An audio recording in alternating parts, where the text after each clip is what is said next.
안녕하세요. 오늘 영상도 Q&A 형식으로 진행하도록 하겠습니다. 먼저 첫 번째 질문입니다. AI가 써준 글을 블로그로 붙여넣기 할 때 코드 구조가 정리되지 않는 점을 질문을 주셨습니다. 워드프레스 같은 경우에는 문제가 되지 않지만 티스토리 같은 경우에는 AI로 글을 쓰고 복붙을 하면은 코드가 이상하게 붙여지는 것을 확인하실 수 있습니다. 이 HTML 구조는 SEO와 연관이 있기 때문에 되도록이면 코드 구조를 정리를 시켜주는 것이 좋습니다. 제가 자주 이용하는 방법은 노션에다가 일단 글을 옮겼다가 노션에 있는 글을 다시 블로그로 옮기면은 자연스럽게 코드 구조가 변경되어 있는 것을 확인하실 수 있으실 겁니다. 두 번째 질문입니다. 한 질문자님께서 굉장히 길게 메일로 작성을 해주셨는데요. 하나하나 다 하기는 힘들어서 오늘 답변 드릴 수 있는 정도로만 진행을 해보겠습니다.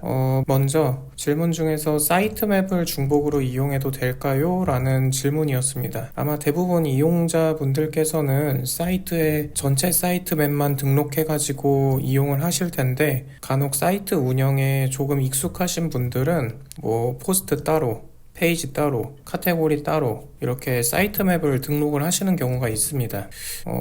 이게 예전에는 사이트맵 인덱싱을 깔끔하게 해주면서 SEO에 유리하다고 알려지기도 했었고 뭔가 고수의 팁이라면서 유료 강의에 들어가 있는 경우도 몇 번 확인한 적이 있습니다. 그런데 제가 이 방법대로 운영을 해본 결과 결국 인덱싱 봇, 즉 사이트의 페이지를 수집해가는 로봇은 결국 알아서 수집해 간다는 겁니다. 특히 사이트가 오래되면 오래될수록 해당 사이트의 구조를 알아서 인덱싱하기 때문에 사이트맵을 별도로 관리하는 게 막 그렇게까지 드라마틱한 효과를 주지 않는다는 게 제 입장입니다. 결론적으로는 포스트 사이트맵과 전체 사이트맵 둘 다 등록해도 어차피 중복 인덱싱은 하지는 않기 때문에 두 개 다 등록하셔도 무방하고 찝찝하시면은 본인이 원하고자 하는 사이트맵만 등록하시고 서치 콘솔 경과를 지켜보시는 게 좋을 듯 합니다.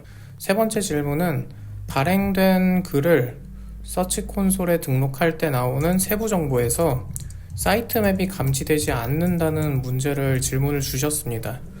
한 가지 특이사항으로는 실시간 테스트는 정상적으로 진행된다는 점입니다. 결론만 말씀드리면 큰 맥락에서 보면 두 번째 질문이랑 비슷합니다. 지금 당장 내가 작성한 글을 서치 콘솔에 등록하려고 할 때 세부 정보에서 감지된 사이트맵이 없더라도 결국 실시간 테스트가 된다는 것 자체가 사이트 URL에 문제가 없다는 뜻입니다. 현재까지 사이트맵이 감지되지 않는다라는 것은 아직 인덱싱 로봇이 감지하지 못했거나 사이트맵을 등록하지 못했을 경우 정도로 꼽을 수 있습니다. 사실 그 외의 이유도 충분히 차고 넘치기는 하는데 사이트 URL을 등록을 할 때 실시간 테스트만 잘 통과가 된다면 그다지 신경 쓰실 필요는 없다고 봅니다. 네 번째 질문입니다. 네 번째 질문에서는 구글 자동 색인 플러그인에 대한 문의를 주셨습니다. 아마 질문자님께서는 워드프레스를 운영 중이신 것 같은데 잠깐 설명 먼저 드리자면 워드프레스는 플러그인 자유도가 좀 높기 때문에 인덱스나우나 인스턴트 인덱싱 등의 플러그인을 이용해가지고 글 발행과 동시에 자동으로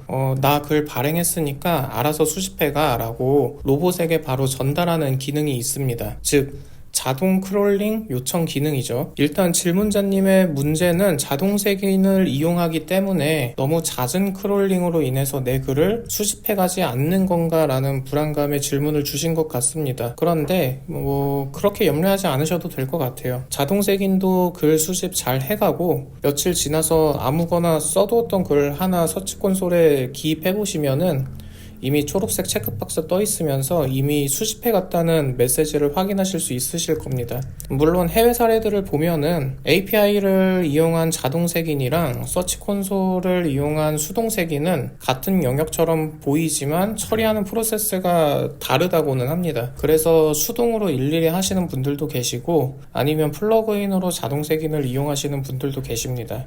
여기서부터는 선택이지만 저는 그다지 신경 쓰지 않는 주의입니다. 오늘 이렇게 해서 4가지 질문을 좀 확인을 해봤는데요. 모두 기술적인 부분에서의 질문이었습니다.